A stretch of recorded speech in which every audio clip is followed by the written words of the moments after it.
Well, hello, everybody. Welcome. Yes, I'm feeling much better. Nice to see everybody. Penny Van. Hello there, Nada Decker. Welcome, welcome. Roger Blair, Gary, and everybody. How you doing there, Mr. Decker? Hey, I'm doing all right. Doing all right. Had a fun, busy week. My sister was down in Florida with her three offsprings, and we had quite a busy week. So I'm kind of resting up from that. Next week, I got another sibling coming down with his offspring. So I got some busy times coming up, but it's good to spend time with family. It's good times. Absolutely. Don't forget, ladies and gentlemen, we are affiliates with USCCA, Concealed Carry. I sent the link out in our comments. You get a free map of the United States about concealed carry laws. It is free. We do get credit for that to the channel, so make sure and sign up. If you know anybody that does is a firearms enthusiast, please make sure they get the link. And also, ladies and gentlemen, I get to chime in on last week's show because I was not able to. So, red circles. I don't like them. I always said that. You don't need circles. So, Nope. I've been saying this for 3.5, 4 years. I think the presentation was pretty well established. However, I got Jeff Milburn to give his opinion too about this topic, and it's about 40 seconds long. So, and action here, ladies and gentlemen. I can't believe anybody takes that seriously. It's an enhancement. Well, it's not even an enhancement. It's an embellishment. This is grain film. This is not digital. And even if we're digital, it'd be the same principles. If you enlarge something beyond a reasonable resolution within a digital image, it becomes pixelated, right? So it can't resolve anything below the resolution of the pixel density. So with film, it cannot resolve anything beyond the fineness, the resolution of the level of fineness of the grain. So, ladies and gentlemen, I've been saying this for years. I had a professional photographer tell me the same thing. Megapixels, different cameras, different settings. When you blow stuff up, it cannot zoom in like on film. Why do you think military had special cameras that they would use magnifying glasses to spy on North Korea, China, Russia, and the spy planes? And they would have these long 400 feet films, rolls of film, 16 inches wide, with magnifying glasses on a table to magnify that image, because you can blow up that image because it's not digital. When you take a digital image, that image is put together by pixels, not film. This is where pareidolia comes into play, and people start to see things that are not there. So, hello, Chio Rio, Waltus, hello. But I just wanted to play that because when he got asked this question, he laughed. Because basically, if you go out there and watch his interview, he's basically telling everybody they're crazy. And people, ladies and gentlemen, I'm telling you, people are getting made fun of behind their backs because they think they are seeing something that's not there. And I'm not trying to embarrass anybody. I'm not trying to call anybody out, but the fact is a fact. In this ludicrousy of 15 Bigfoot in a damn bush is crazy. So, Absolutely. But I just wanted and it goes back to the idea that a lot of older researchers, I say older as in a lot of experienced researchers in the field, have this idea that people are coming in and they're kind of trying to reinvent the wheel, right? It's like they're coming in and trying to say, well, look at all this and look at all that. And it's like, well, wait a minute, guys, you need to catch up to where we are in the research field if you're going to come in and be a researcher, right? Do your due diligence, find out what's going on, learn these things, talk to the older guys that have experience that looking at actual film versus digital pictures. I mean, there's differences. Talk to the people that have already gone through all this stuff and we've made our mistakes and we had our bouts of extreme enthusiasm without backing it up, and try and get onto that same page. And then a lot of this stuff we won't have to be rehashing over and over again. Well, you got two different people. And you we've got the talked people about it that several don't know times. better. You got the people that know better, that's taking advantage of people, trying to convince people that there's something there when there's nothing there. Absolutely. And it's working. Absolutely. And So anyway. it's the same thing with not just with pictures, but with going over some of the older stories and not following the research all the way to its conclusion. And I'm not saying, we don't need fresh eyes, because fresh eyes are very important when it comes to research and field work and stuff. But you also have to have an understanding to go with it. That's just kind of how it is. All right. Yeah, so Penny, I'm with you. Like, I'm the type where if I don't see pictures very well, I don't know what it is, something in my brain, it doesn't work. So I'll just tell people, I'm not saying there's nothing there. I'm just saying I can't see it. And if I can't see it, then it doesn't count as evidence, because that means other people won't be able to see it either. All right. One more time, ladies and gentlemen. I want to make sure everybody hears it from Jeff. Dr. Meldrum. Anybody takes that seriously. It's an enhancement. Well, it's not even an enhancement. It's an embellishment. This is grain film. This is not digital. And even if we're digital, it'd be the same principles. If you enlarge something beyond a reasonable resolution within a digital image, it becomes pixelated, right? So it can't resolve anything below the resolution of the pixel density. So with film, it cannot resolve anything beyond the fineness, the resolution of the level of fineness of the grain. There we go, ladies and gentlemen. So.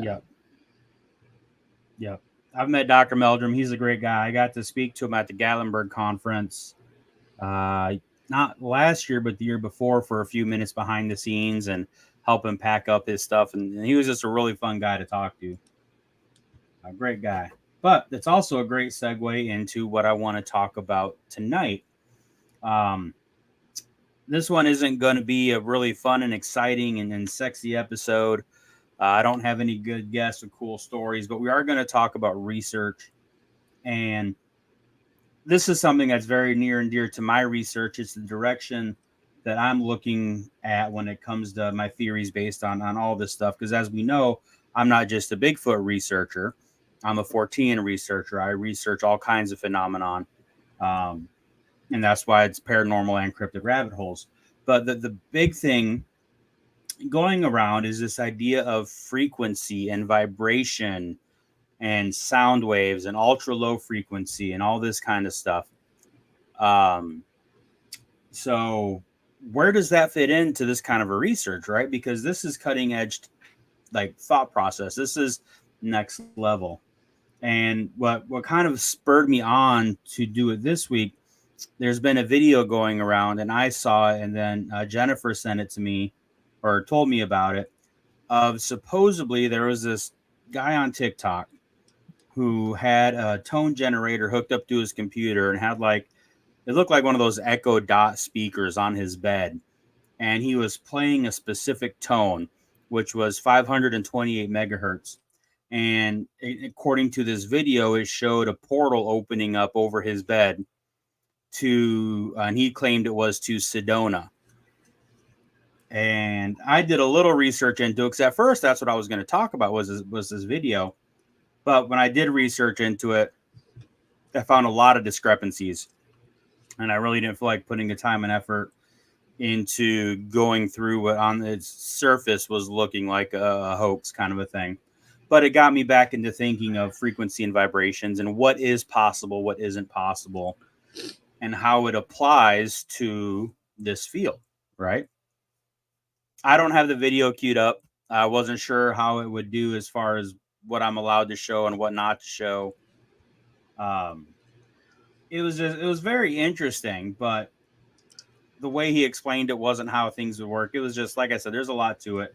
The guy supposedly went missing after that video, and he'd been missing for years. But then when I went to it, I found new videos that had been posted under his account. So there was just a lot to unpack there. And I thought maybe it would help to start with the idea of frequency and vibration, because I talk a lot about that. It's used a lot when we're talking about psychic phenomenon, mediums, when we're talking about Bigfoot using ultra low frequency for zapping people. We've talked about that. So different things like that. But a lot of people out there are throwing these terms around and really don't know what it is they're talking about. People talk about using vibrations and tones to move the stones of the pyramid as a possible way they were able to transport these, massive rocks, tons and tons.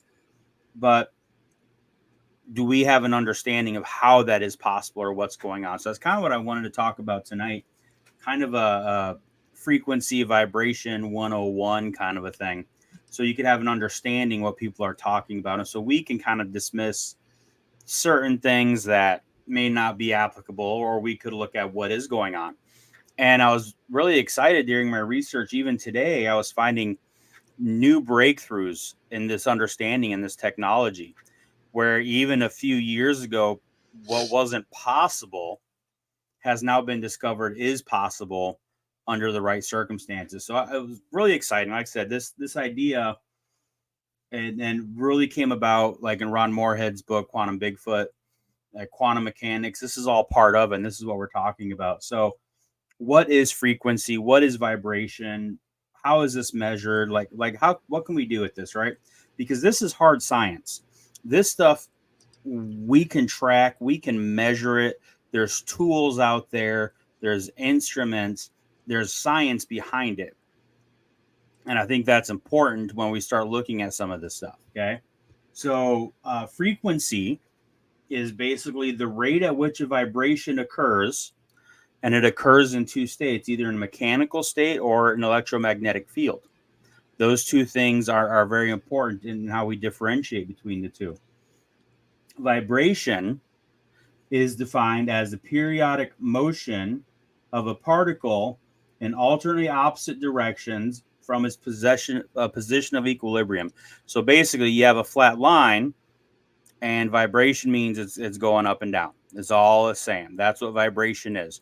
Frequency is how often something vibrates. Okay.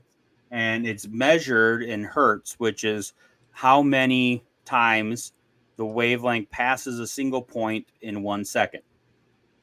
So if you measure from the top of the wave to the top of another wave, it passes a point 1 second. That's 1 hertz. So that's your basic units. Okay. And then you got to think of what is the relation of energy and vibration. Where does this come from? We say that the law of vibration is everything vibrates. Everything has a frequency. Everything has a vibration. But where does that come from? And if we get down to the quantum level, quantum physics, quantum mechanics talks about how we have protons and electrons and neutrons in our atoms, right? And where this is coming from is the reaction between the electrons going around the protons. It creates electromagnetic field, which in turn creates the vibration of the atoms. So that is basically the originator of vibrations in all stance of matter is on an atomic level, on that quantum mechanics level. Okay. And that's important to understand too, because we have the mechanical wavelength. So now we're talking sound is one of the basics for those kind of wavelengths. And what that is a mechanical wavelength has to go through a medium, right? So it's a wave that goes through air or goes through water or goes through the ground. You can feel it. Okay, so that is a mechanical, but electromagnetic wavelength is going to be light. And the difference between an electromagnetic wavelength is it can go through a vacuum as well as through a medium, which is why light can travel through space, but sound can't. All right, so that's the big difference in the two types of waves. And what's interesting and where things get get funky is how they interact and how our body perceives them. Okay. We're going to kind of lean into the direction of Bigfoot right now, because a big thing with Bigfoot is, like we said, ultra low frequencies, which are sound waves and pressure waves that we feel that he emits, and it can cause certain feelings, getting zapped. Okay. That sounds like it's completely fictional. It sounds like a complete woo thing, but it's not. It's actual science. It's bioacoustic science. And it's such a reality that our military has harnessed this technology for weapons. I don't know if you guys know that, but that is a real thing. That is not a conspiracy thing. They can make targeted sound waves and literally shoot people with them to cause adverse effects. They use them for crowd disbursement, you know. Right. Sounds and audio. Basically what it is, it's how our body interprets those waves. Right. And we'll get into that a little bit too, with some of the research that's going on. But it's more than just how our body interprets it. Our bodies can feel these waves. And there's been a lot of research done on full body vibration, or whole body vibration, they call it, WBV. And I have a friend of mine who's military, and he confirmed over in the Middle East, when he was there in his tours, they would use these weapons to great effect. And they cause a lot of internal issues. If you do any research on the zapping phenomenon, you will see that generally what you experience is you normally get a headache. You generally feel nauseous. A lot of times you will feel a burst of fear or uneasiness. That's not like something you should be feeling. There's really nothing to be afraid of. It just kind of hits you. A lot of times you will feel very sleepy to the point where you need to go take a nap right away. And then one effect that we have found for extreme zapping, I guess you would put it, is blood in the urine. It actually affects your kidneys. And these are all effects of ultra low frequency targeted radiation. This is a legitimate scientific thing that has been reported in Bigfoot before the military even really came out and said we use this, or before it actually came out. It's a legitimate thing. And it kind of got me researching into the idea that Bigfoot can manipulate sound waves and ultra low frequencies like this. Can it do the same with light waves? Right? So we're going to go down the rabbit hole of Bigfoot cloaking. What mechanisms could be used to make that happen? Right? And it's, to me, it's lazy research to just be like, they just go invisible. Yeah, but there's got to be a mechanism to that. Oh, well, they just pop in and out of existence. Well, that's not generally scientifically based. So let's see if we can't come up with something a little more specific, you know? And a big part of that is people talking about, well, they vibrate at a specific frequency. But the problem with that comes in where that would be a physical vibration like sound, as opposed to an electromagnetic vibration like a radio wave. Brian, you're absolutely right. Sonar testing. And that's exactly what happens with it, because they're shooting mechanical waves through the water, which is the exact same thing that the whales and dolphins and they use as well. You know, how do we know it's not an ultra high frequency? Because there's different effects with it. And ultra high frequency is not something that is generally found in animals, as far as in biological entities. It could be ultra high frequency mixed with a couple other things, but the effects are definitive of the ultrasonic and not infrasonic. just by the effects that we get. So that leads to the idea that it's ultrasonic. Ultrasonic, guys, being on the low end, like ultraviolet is on the low end of the visual spectrum, so very, very low frequency, as opposed to infrasonic, which would be very high frequency. And they have different effects. And that's another thing that, as we study into vibration technology and how it works, is a big part of it. So one of the things that I was looking into was, can sound waves affect what we see?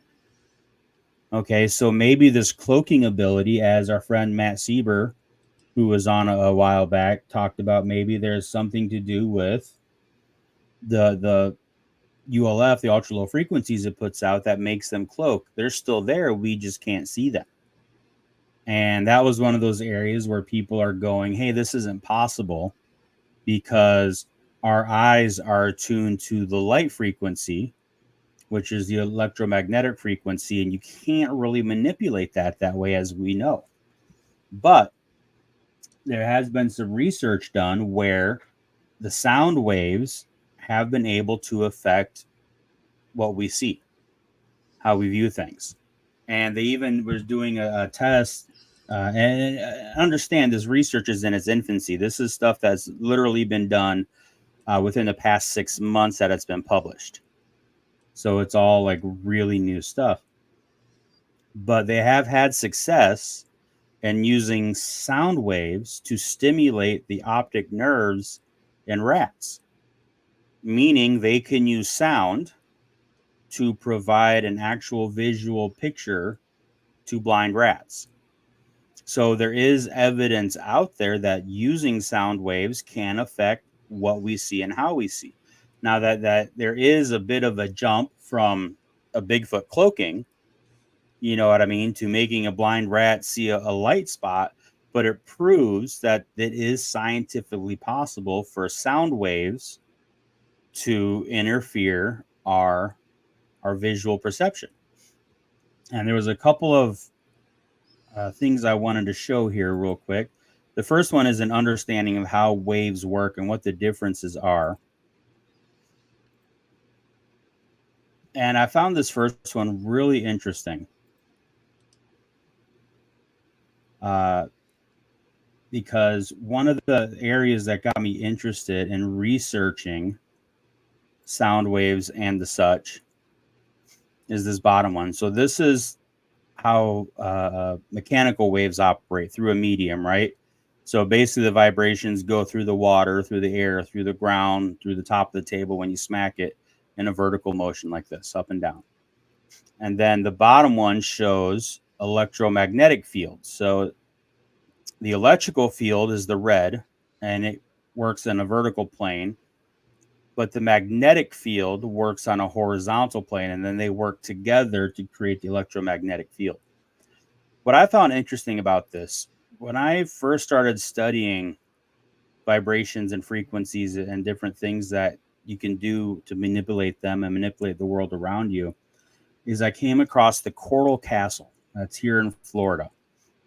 I don't know if you guys have ever looked into the Coral Castle. I absolutely find it fascinating.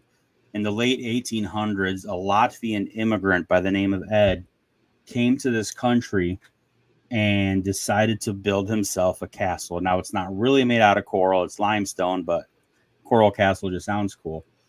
This guy, who was a laborer, his parents were like stonemasons, and he was just a laborer, managed to build this fabulous building using massive limestone blocks that he carved directly from the ground himself with no modern tools. He didn't even own a car, right? But he was able to do it, and he wrote some pamphlets and had a diary, and it's still a mystery to this day how he was able to do it. And the only thing he would tell people is he knew the secrets of the pyramids and how things worked. And once you know that, you can do these great things. The biggest mystery of it was the gate. He had this massive gate, it weighs tons, and he was able to balance it precisely on a fulcrum, carved out of one giant stone, and you could literally walk up to it and push it open, and it would just swing open and swing closed. It was perfectly balanced. And to this day, they really don't know how he was able to do it. But I came across the webpage and I tried to find it. And mind you, this was probably 25, 30 years ago. And it was talking about how this one guy was trying to decipher and figure out what was going on. And he believed he figured it out. And what he explained back then was what we're seeing in this bottom picture. How there are waves that operate on a vertical plane, but there's also waves that operate on a horizontal plane. And that was a key that science was missing. That there are other waves that operate on a horizontal plane that we don't know about yet. And this researcher believed that that was the key to everything. And that's what he was going for. So when I saw this diagram, this little motion picture here, I was pretty excited about it because it's literally showing what this guy was talking about, just only in the electromagnetic field. And so what this guy postulates, and I think it's accurate, is as time goes on, we're going to discover there are other wave phenomenons out there, and we're going to use this technology. Now, a lot of this technology is already being used in quantum physics. And it's fascinating when you go in and read the stuff that they do. And I was getting into some really heavy articles today, and it made my head hurt a little bit. But basically, they're starting to find ways to combine the mechanical waves, like sound waves, with the electromagnetic waves, like light waves, and make them interact. Because previously, it was thought it wasn't possible. It wasn't possible.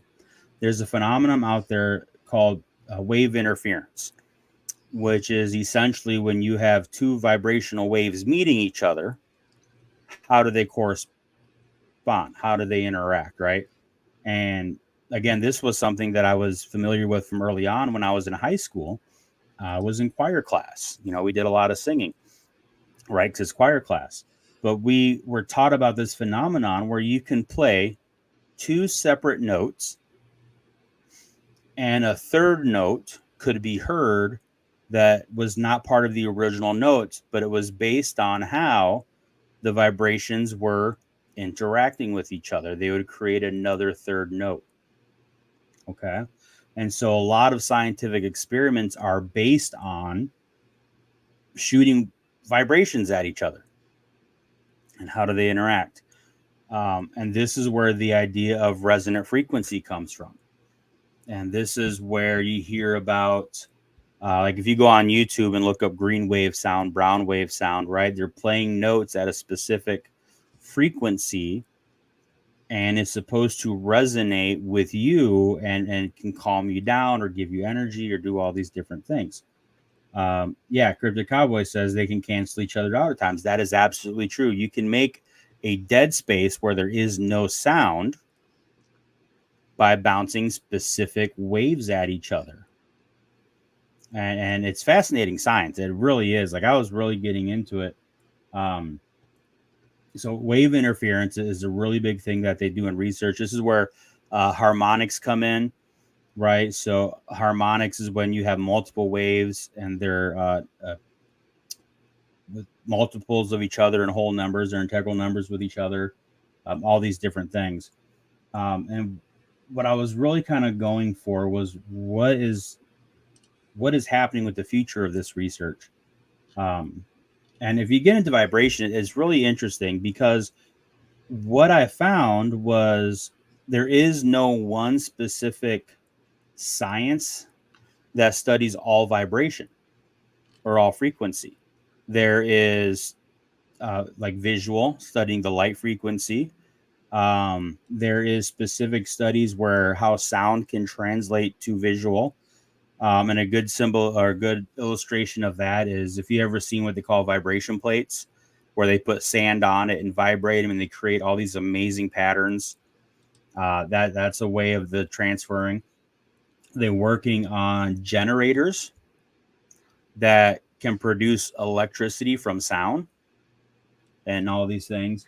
A couple articles that I found that I thought was really interesting, and this was from physicsworld.com. If you want to look it up, it was an article January 30th of 2023, and this goes into the Bigfoot cloaking idea.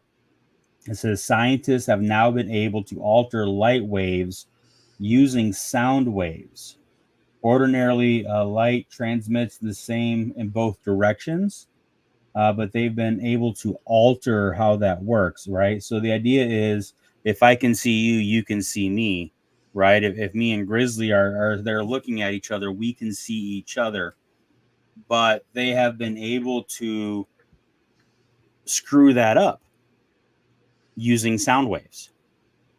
And I think that is a good precursor of what we're talking about here as a possibility of using science as a way of understanding some of the paranormal world and how Bigfoot could cloak. And I'll just show you this real quick so you can see it.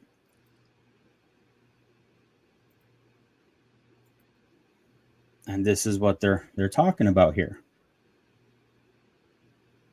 Okay, so if we look, this would be one view through the tube, and this is the other view. So even though the light is shooting through it, it's coming out different on both sides, and they're using sound waves within the cone to alter the way the light waves are working.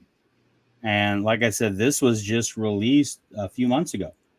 This is not science that we have known. And so if you do a search for it, you're going to find, oh, it's not possible. It's not possible, but it is possible. This is what this is showing.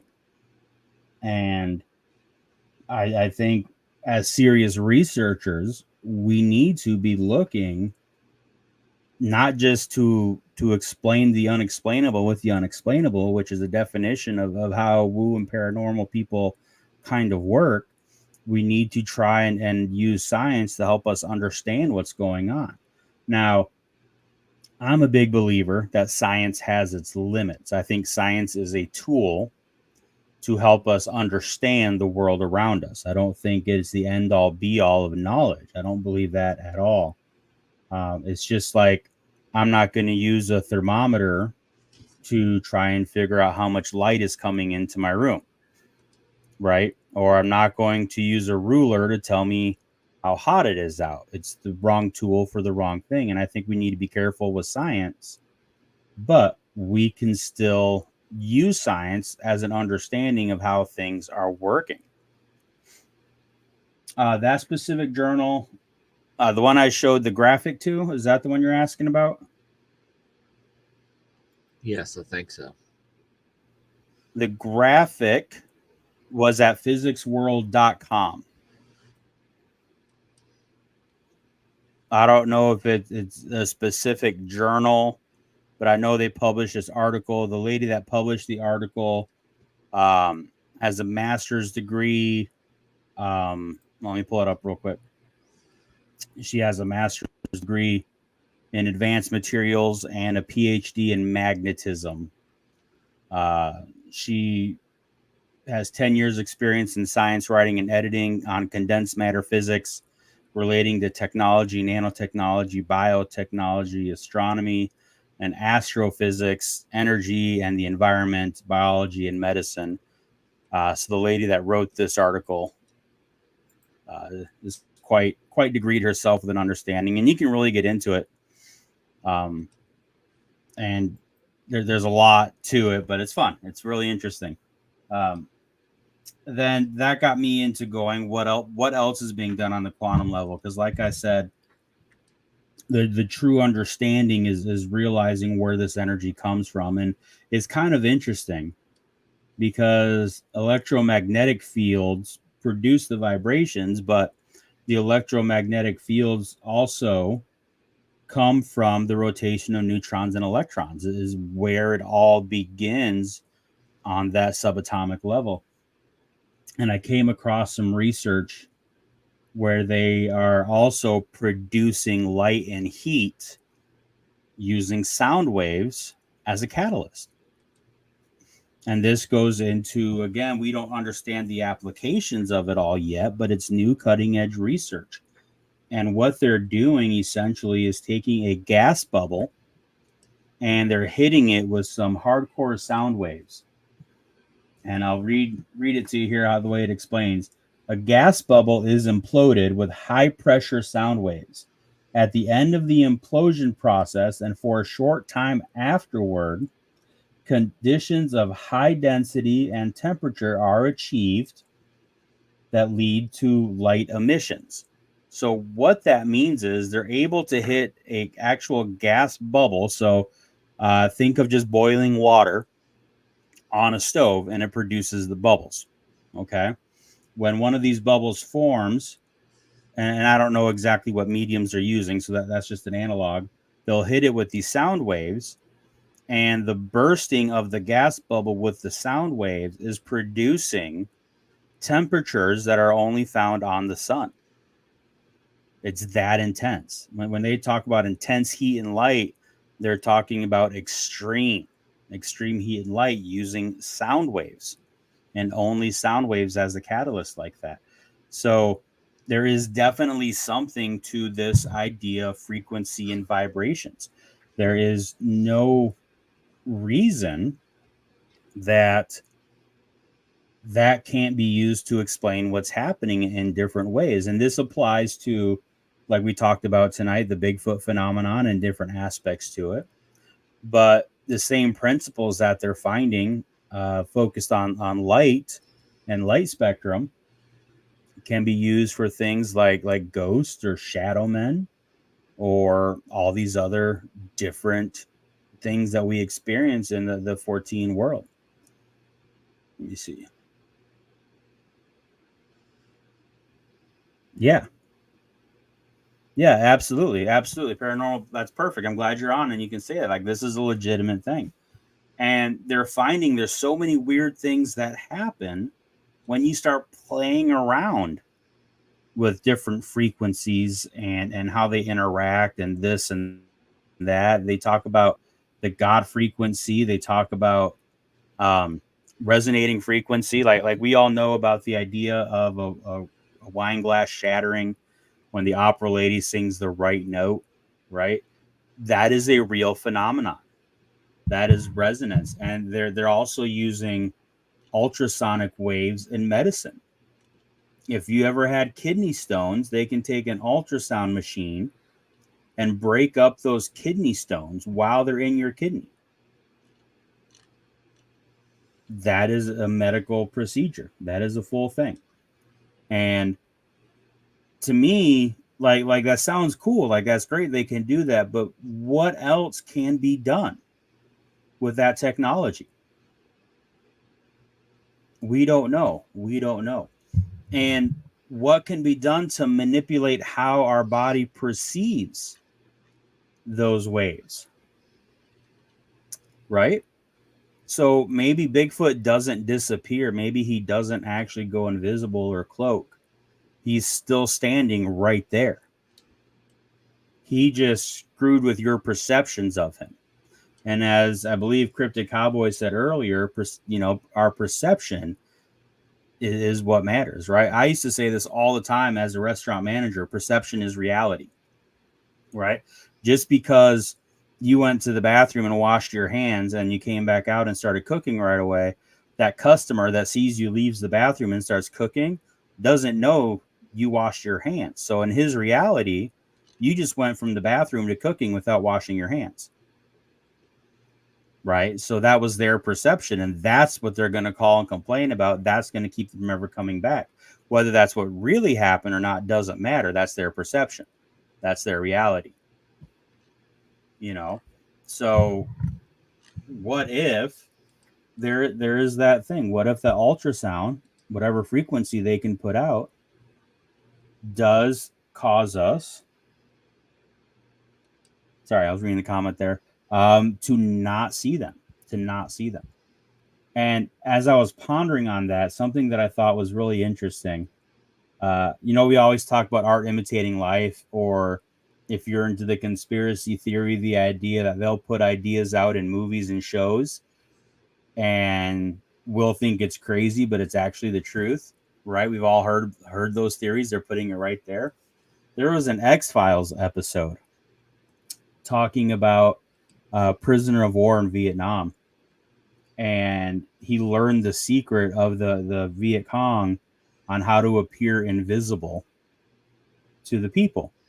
And it had something to do with basically creating an actual blind spot on your eye, and then you just couldn't see him if you looked directly at him. What if that's a legitimate technology? What if that's a real thing? Not necessarily in that way, but the idea of it and how it works, you know? Yeah. How many people think they saw something nearby and wasn't sure? Or how many times have we heard this person saw it and this person didn't? You know?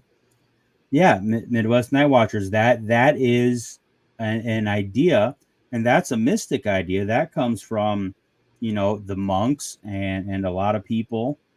The idea that if you can match energies or you understand energies, then you can manipulate it. There's a book that I've read called Becoming Supernatural, and in the intro part of it, it talks about this guy that was all into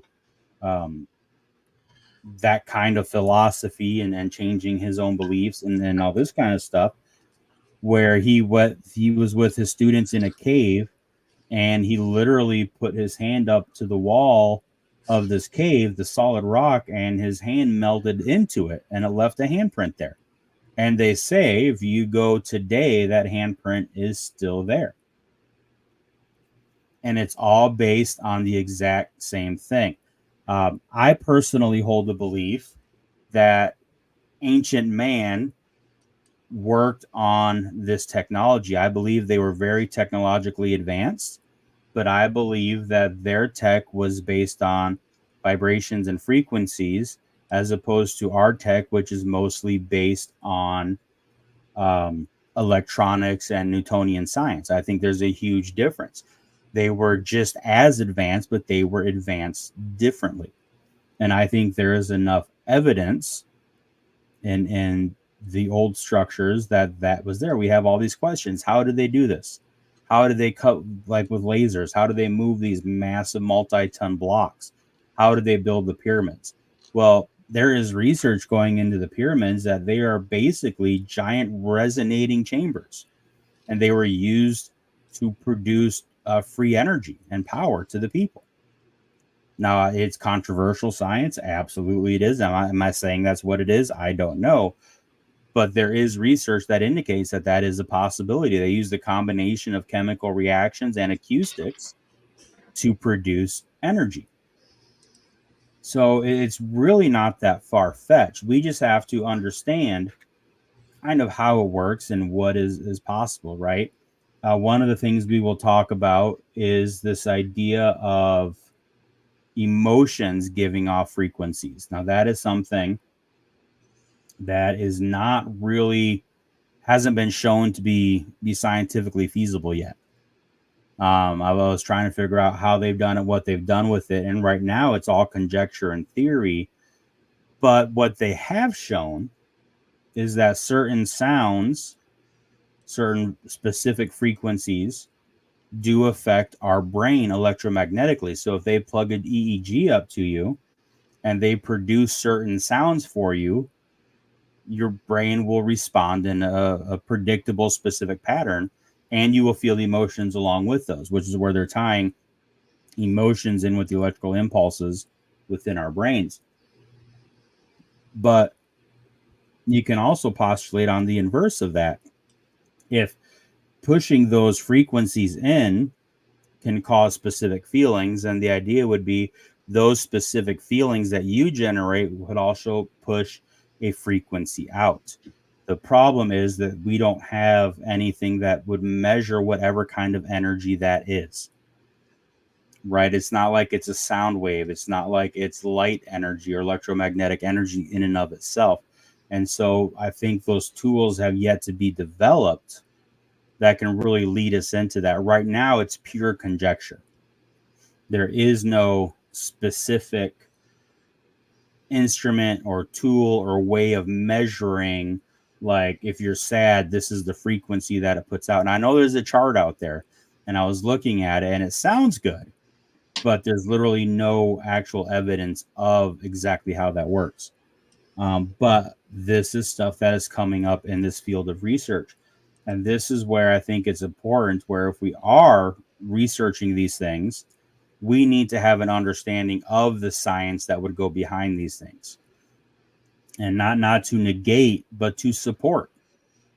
Right? How many times do we hear we need more scientists digging into Bigfoot or digging into parapsychology or all these other things? Well, these are the areas where that could advance. Right? So these are the things that we can look to. Yeah. It's all about quantum mechanics. That's exactly what it's all about. And that's what we're finding more and more of. It's that relation, because the rules are different. What they're finding they can do on a quantum level, they are trying to figure out how to do it on a larger scale where we can actually kind of see it and interact with it. And that we can get into all kinds of stuff on that, quantum entanglement and all these different things, but it's just different rules of how it works. Right, exactly. That's the idea, Pixie, is that we as humans have specific vibrations as well, and it's a range. And certain people within certain ranges will pick up vibrations or energy fields, which is all vibration anyway. It's all frequency from other people. And that is the idea behind how empathy works, how telekinesis works, how clairvoyance, all these kinds of things, because everything is creating these energies, and it's just a matter of how perceptive are we to that. And we can experience that in our daily lives. We really can. They always use the example of if you're in a crowded room, but you can like feel somebody looking at you, and you can look up and find who they are. You can feel that person looking at you. And it's exactly the same concept. We just have no way of measuring it at this point. Exactly. Just like Ron Moorhead talks about. Quantum mechanics explains everything. We just don't know enough yet in quantum mechanics to explain anything. What's that? Well, kind of. But if everything is on a vibrational plane and a frequency, Cryptid Cowboy, we should be able to also manipulate it eventually. Time is based on light and frequency anyway, because time is fluid. They've proven this on the fact where if you have a watch on Earth and a watch way up in space, it'll end up flowing at different times, and they will not be coming back at the same times anymore. So time is kind of relative. Space is a little different. You're right. Quantum mechanics proves that light is not the fastest thing. That is absolutely true. There are things faster than light, because things can be almost simultaneous, or as simultaneous as we can perceive them with our current instruments, which is where the idea of quantum entanglement and all that kind of stuff comes in. But I really just wanted to try and get us an understanding of what we're talking about when we start talking about vibrations and frequency and energy levels and all this. There's a lot to it. There's a lot of hard science to it. And what we're finding in science backs up the theories that we're talking about when it comes to Bigfoot. It doesn't have to be magical and mystical. It's just science we don't understand, which is the entire basis of when I talk about the electric eel theory, is that it's simply science that we don't understand yet. Just like when the electric eel was discovered at almost the same time electricity was discovered. But if you had discovered the electric eel 10 years beforehand, you wouldn't have any way to describe it because we don't know what it is. Same concept here, guys. And I just really wanted to kind of bring that home. Midnight Night Watchers talking about people predicting earthquakes and stuff. It is such an unresearched field. And I think part of the problem is it's kind of like the paranormal world. We have people that look at Bigfoot, We have people that look at ghosts. We have people that look at, you know, the parapsychology stuff, the ESPs and all this kind of stuff. We have people that focus on fairy lore. We have people that focus on this and that, but nobody is doing an all-encompassing view. And I'm finding that's what research into frequency and vibrations is like. Everybody thought they do a quantum level, or they do specifically sonic levels, or they focus on light levels, or all these different things, but there isn't, as I have found yet, one encompassing study of vibrations. Yeah, Jen, you missed that. We were talking about that at the beginning. I did the video I was talking about where he created the portal to Sedona. I watched all the videos he had on his channel. I personally think he just did a great job photoshopping and everything. Simply because the what he was explaining he was doing wouldn't have those effects. He was only producing a single tone, 528 megahertz, and then he dropped it to 525 megahertz to supposedly open it. That wouldn't really do what it's saying. It's just like playing a single tone or a single note on a keyboard. You'd have to have a lot more complicated stuff happening to create a portal. Doesn't mean you can't use sound waves and frequencies to create a portal. That's a possibility. But the videos themselves had a lot of questionable things to it. And then, like I said, it was talking about he supposedly disappeared. There was even a Fox News segment about this guy. But the timeline was all screwed up. So I'd have to dig into it a little more. But it's definitely interesting. Yeah, Cryptid Cowboy, that'd be an awesome thing to be able to record infrasound and ultrasound and see how it plays into it. You just have to be able to put the money out to find the right recorders and all this kind of stuff. So any other questions, anything else going on, guys? What do you think? Did I bore you to tears? Well, that's pretty fascinating topic. This is the stuff that goes through my head, guys. And I can't tell you how hard it was to try and to write it down in a format that I could get to you guys. That was great.